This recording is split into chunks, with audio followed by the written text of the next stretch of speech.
Y se fue.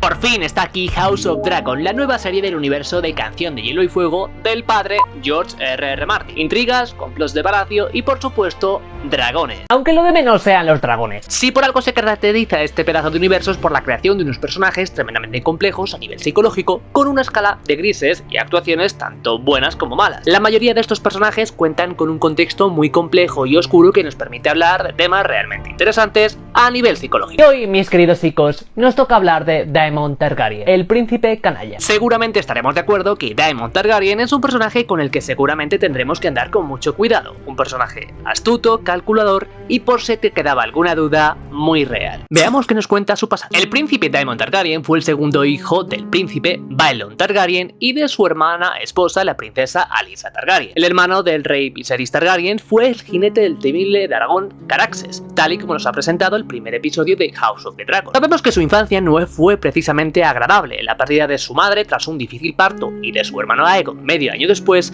supuso la completa devastación de su padre, el príncipe Baelon, quien se refugió en sus hijos y jamás volvió a casarse. Y este dato es tremendamente importante para analizar la complejidad de su personalidad. La pérdida del referente materno no solo supone lidiar con el duelo por la pérdida de una madre, sino de un padre que no está disponible afectivamente para cuidarle y protegerle como se debe. Estos acontecimientos traumáticos implican la interrupción del desarrollo de su identidad. La identidad es un constructo que formamos y perfeccionamos junto a las relaciones que establecemos. Para proteger esa identidad, la estructura psicológica de un niño busca protegerla de cualquier modo y sentirse libre de cualquier sentimiento de culpa. Busca reforzar la importancia hacia sí mismo. Y esto en muchas ocasiones puede ser la base del narcisismo. Sumado a que las vivencias anteriores implican la convivencia con el sentimiento de soledad y abandono, crecer en un ambiente así supone el caldo de cultivo perfecto para reforzar que la falta de sensación de control sea una constante, sensación que buscará eludir en etapas futuras. Durante su juventud, la figura del príncipe Daemon era conocida entre la gente de la peor calaña posible: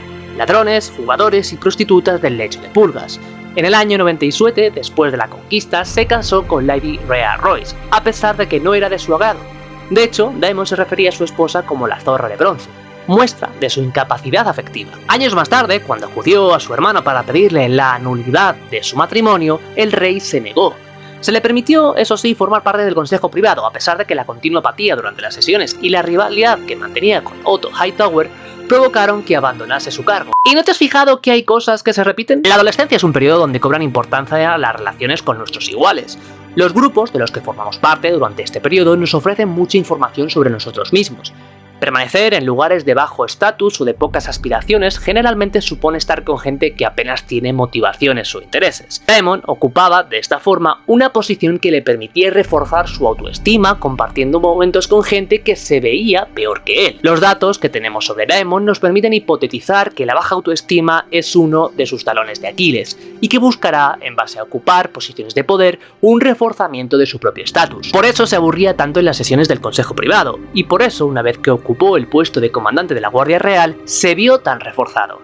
El mejorar las indumentarias, el armamento de sus hombres, mejorar su situación, le condujo a ser reconocido entre los suyos y a aprender a obtener la sensación de control y de insatisfacción con estos cargos, incluso infligiendo daño de las maneras más crueles posibles a todo tipo de malhechores. Ahora bien, ¿qué nos dice todo esto de su personalidad? Hablemos de la triada de la personalidad oscura: maquiavelismo, narcisismo y psicopatía. Las personas que puntúan alto en maquiavelismo se caracterizan por ser personas cínicas, sin principios y que recurren a la manipulación de otras personas como la clave para lograr el éxito. El fin justifica los medios. Cuanto mayor son los niveles de este rasgo, menor es la tendencia a actuar de forma responsable y amable con otras personas. La serie ya nos ha ofrecido referencias y ejemplos claros de este rasgo de su personalidad. La poca capacidad empática la vemos reflejada claramente en la sorna con la que se refiere al fallecimiento de su propio sobrino, llamándolo el príncipe por un día, la manera de referirse a su mujer o de referirse a la fallecida mujer de la mano del rey. Por otro lado, las personas narcisistas se caracterizan por un sentimiento de grandiosidad y superioridad. Son extremadamente sensibles a las críticas y suelen reaccionar de forma violenta. El ejemplo más claro de todo lo anterior lo hemos visto en el combate durante el torneo, que hemos visto a lo largo del primer capítulo. Su actitud cínica le lleva a ser tremendamente calculador, a escoger al hijo de Otto Hightower para deleitarse con el sufrimiento de ver a su hijo golpeado. Incluso en la parte final, cuando es derrotado, reacciona con desprecio a que le tienda la mano. Al final, la derrota se la toma como una crítica. y es que su baja tolerancia a las críticas está relacionada con un punto que destacamos al inicio: su baja autoestima. Las personas con un perfil narcisista suelen buscar formas de reforzar su autoconcepto y su autoestima. Para Daemon, ocupar una posición de poder como Lord Comandante refuerza el concepto que tiene de sí mismo y tapona su problema. En último lugar, los rasgos psicopáticos se caracterizan por actitudes egoístas, dominantes, manipuladoras, irresponsables y completamente temerarias. Son personas carentes de cualquier tipo de remordimiento ante el sufrimiento ajeno. Daemon ignora por completo cómo se encuentre su hermano por la muerte de su mujer y su hijo. Le da absolutamente igual. Por eso las bromas y la celebración con los suyos. Pero si le dice a su sobrina que esté con su padre, ¿no se está preocupando realmente por él? Esta pregunta nos permitiría hablar de los psicópatas integrados. Y si este tema os interesa, dejádmelo en los comentarios del vídeo para un futuro vídeo. Nos basta saber que Daemon actúa como se espera de él. Hace y lo que dice que se supone que tiene que hacer. Es calculador y eso le permite fingir enormemente en este tipo de situaciones sociales. Sin embargo, si se preocupase realmente y genuinamente por su hermano, sería él quien acudiera a consolarlo, a darle esas palabras de ánimo, a cuidarlo. Y es que las personas con rasgos psicopáticos también se caracterizan por ser personas que se muestren tranquilas en situaciones que pongan en juego su imagen o su prestigio. Si os fijáis, cuando el rey Viserys le convoca para sancionarle por su actitud, o incluso en el Consejo Real, está completamente relajado. Ahora bien, ¿cómo actúan estas personas? ¿Cómo puede actuar o actuará el príncipe canalla? Vamos, que ¿cuáles son mis predicciones? Con lo que hemos visto en este vídeo, podemos prever que Daemon se mostrará completamente insensible ante cualquier tipo de acontecimiento adverso. Por ejemplo, si pierde a un ser querido que supuestamente quiera o que socialmente se prevé que le quiera, un hijo por ejemplo, apenas mostrará dolor. Pero si sufre una derrota en alguna pelea o en alguna guerra que implique sus planes, su baja tolerancia a la frustración le llevará a un enfado desproporcionado, a situaciones en las que pierda el control. Daemon no va a mostrar en ningún momento aceptar ningún tipo de código moral o ético. De hecho, ya lo hemos visto cuando está sentado tranquilamente en el trono de hierro, saltándose todo tipo de protocolo real. Seguramente le veamos en todo momento buscando la estimulación, ya que este tipo de personas necesitan constantemente refuerzos y estímulos.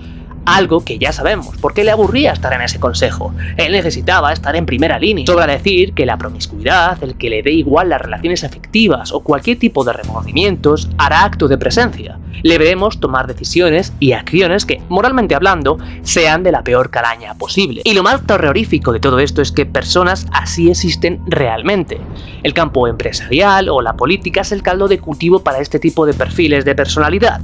Pero ¿cómo prevenirse de todo esto? Algo que veremos en el siguiente episodio. Y hasta aquí el vídeo de hoy. Espero que os haya gustado este análisis de Daemon Targaryen, el príncipe canalla, y sobre todo si tenéis más ganas de que siga analizando, por supuesto, todos los personajes de House of Dragon, o aprovechando ahora algún personaje de Juego de Tronos, déjame en los comentarios qué personaje quieres que analice en profundidad y que lo comentemos, especialmente con esta nueva sección de cómo podría actuar una persona así o cómo podemos actuar con personas de este tipo, y en futuros análisis seguimos comentándolo. Por supuesto, quiero aprovechar para recordaros que cualquier apoyo a este canal, compartiendo los vídeos, comentando, es más que bienvenido, y tengo muchas cosas preparadas que os iré contando este año, pero de momento no voy a decir nada. Nos vemos en próximos vídeos, un abrazo y hasta la próxima. Pasadlo bien. Hasta luego.